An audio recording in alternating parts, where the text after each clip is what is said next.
There's a war being fought every single second of every single day. But it's not on any battlefield you'd recognize. It's a battle fought with code, in the servers and devices that pretty much run our entire lives. Today, we're going to dive deep into this conflict and take a look at India's massive effort to build a digital fortress against a relentless wave of cybercrime. And this quote from Benjamin Franklin, it really hits the nail on the head. In the world of cybersecurity, just waiting for something bad to happen is a guaranteed way to lose. The entire game is about getting ready for threats before they even show up. I mean, think about it. It's a pretty intense thought, right?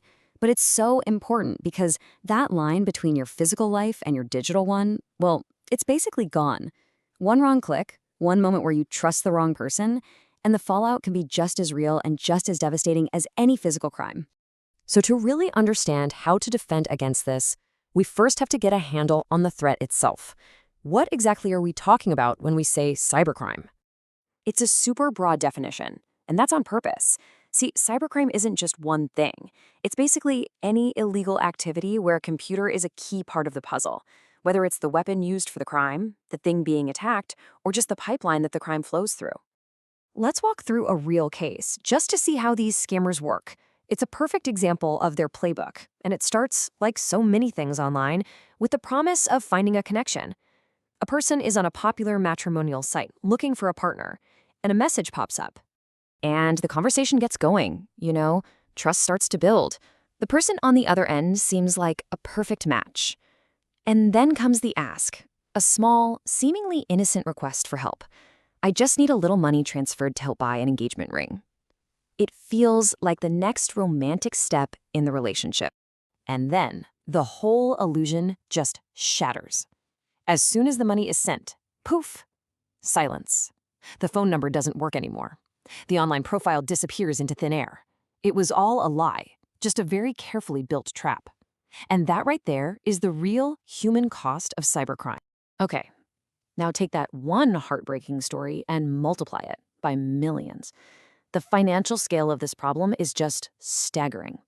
In 2022 alone, the reported damage from cybercrime was over $10 billion. And that's just what got reported.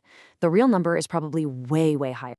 So when you're facing a threat this huge, just plain defense isn't going to cut it.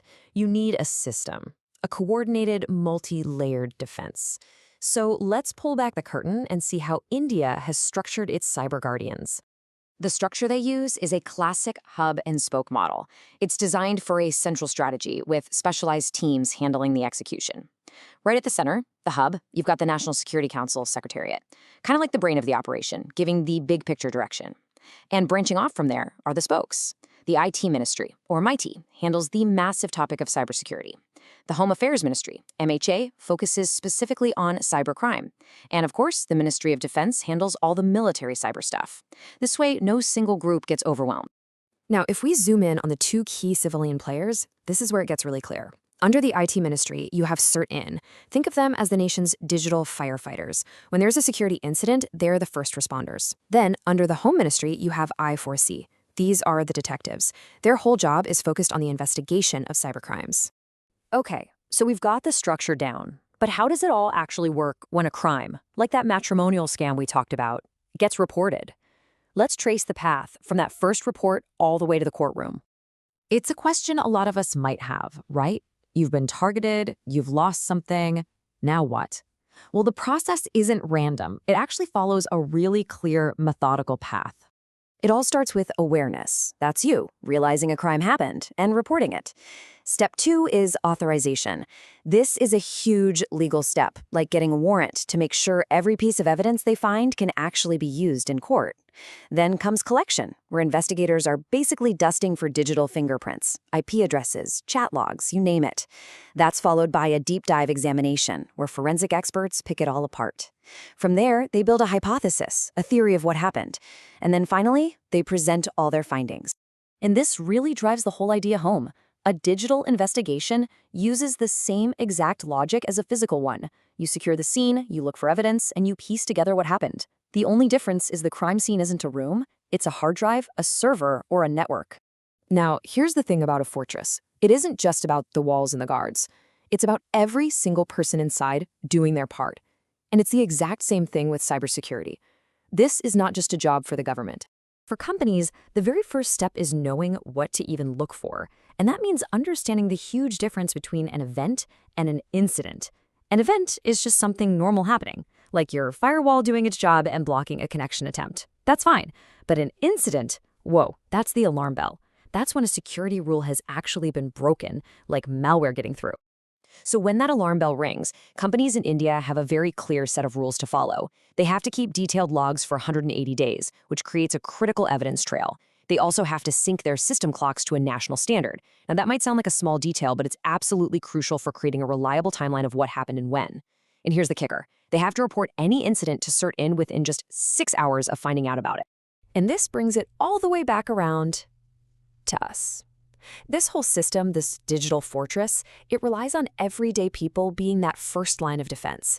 The National Cybercrime Reporting Portal is the tool that lets every single citizen raise the alarm and kick off that whole investigation process we just looked at. So India has built this really complex, multi-layered defense. But the thing is, this fight is far from over. The bad guys are constantly changing their tactics, and the fortress has to adapt, or it's going to get overrun. And the challenges are really significant. For one, there's a huge shortage of trained investigators and top-notch forensic labs. Then you've got the fact that cybercrime is borderless, which creates a total nightmare when you're trying to prosecute criminals who are halfway around the world. And even inside the government, you can have agencies stepping on each other's toes. But maybe the biggest challenge of all is that the threats are always evolving. Which leaves us with this final, massive question. We built our defenses to fight the threats we know about today. But what about tomorrow, when you've got things like AI and quantum computing that are about to completely rewrite the rules of what's possible? The very nature of this battle is going to change. So the question isn't if the fortress will be tested, it's how will it evolve to withstand a storm that's already gathering on the horizon.